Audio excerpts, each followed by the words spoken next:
Commander Mara Ellison had learned long ago that sleep was a luxury, not a right. On the frontier edges of human expansion, rest came in fragments, 10 minutes here, 20 there, stolen between alarms, repairs, negotiations, and emergencies that never seemed to end. Even so, exhaustion eventually claimed everyone, even veterans like her. That was how she found herself lying on a narrow medical cot inside Outpost K-17, her boots still on, her jacket unzipped, her pulse steady but slow. The lights above were dimmed to emergency low, bathing the steel walls in a pale blue glow. And on her chest lay a creature no human textbook had ever prepared her for. The cub was small, no larger than a terrestrial house cat, yet heavier than it looked. Its body was covered in downy silver-black fur that shimmered faintly when it breathed. Forelimbs tucked in close, talons retracted, tail wrapped instinctively around Mara's ribs. Its head rested just below her collarbone, ear fins fluttering with each shallow breath. The Velari cub. Officially, it was classified as xenoform juvenile, threat potential unknown. Unofficially, it was the reason Mara was still alive. 3 days earlier, the Velari pack had been detected near the outpost perimeter.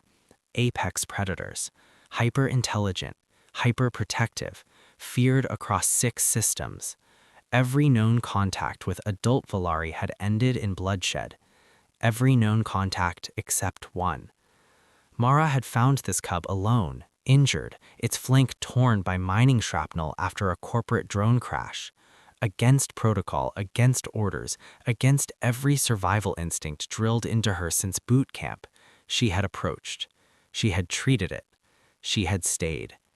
And somehow, impossibly, the cub had chosen her. Now it refused to leave her side.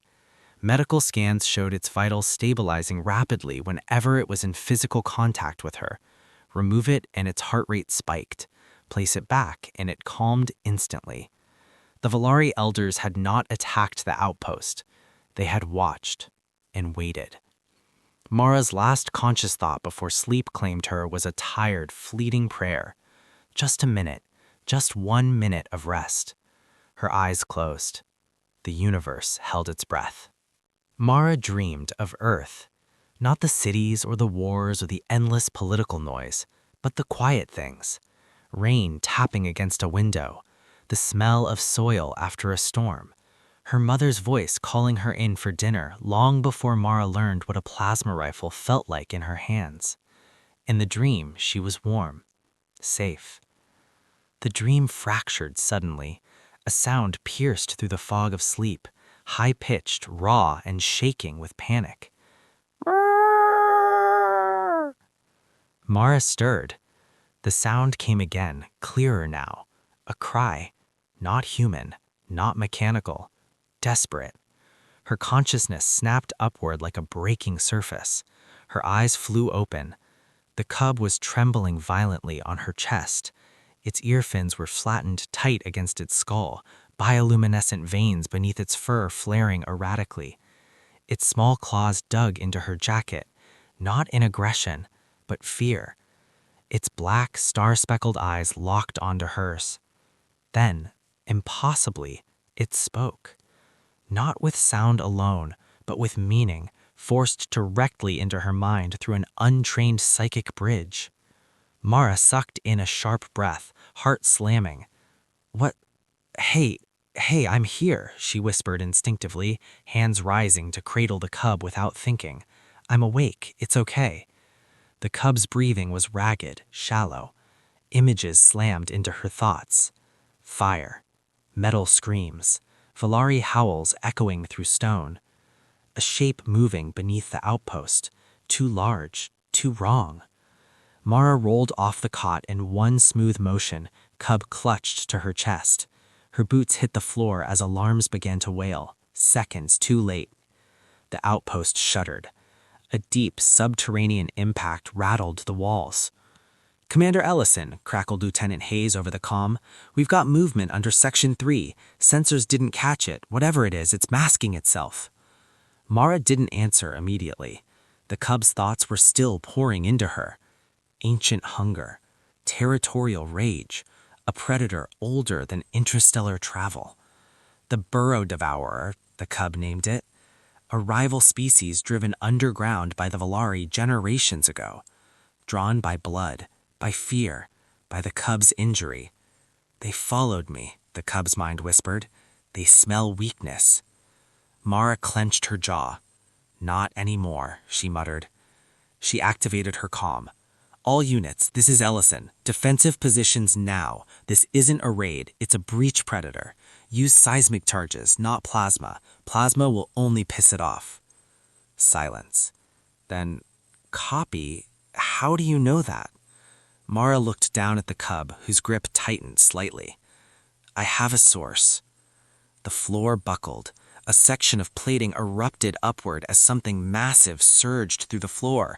A creature of chitin and bone burst into the corridor, its body segmented, its maw ringed with rotating mandibles, eyes glowing with subterranean heat. The burrow devourer screamed. The cub screamed back. The sound was high, sharp, and answered instantly. From beyond the outpost walls came a thunderous reply. The Velari pack had heard. Mara planted herself between the monster and the inner habitat ring, rifle raised. I don't care how big you don't get past me. The devourer lunged. Mara fired, not to kill, but to distract, shots impacting its armored flank as she rolled aside. She moved on instinct, on training, on sheer stubborn refusal to let anything harm the people behind her. The cub pressed itself against her throat, projecting something new. Not fear. Trust. Commander, Hayes shouted. Velari signatures on the perimeter, multiple. Mara smiled grimly. Good, she said. They're late, but not too late. The battle that followed would be recorded later as the Siege of K-17. At the time, it was chaos. Velari adults breached the walls with terrifying precision, not attacking humans, but positioning themselves around the cub.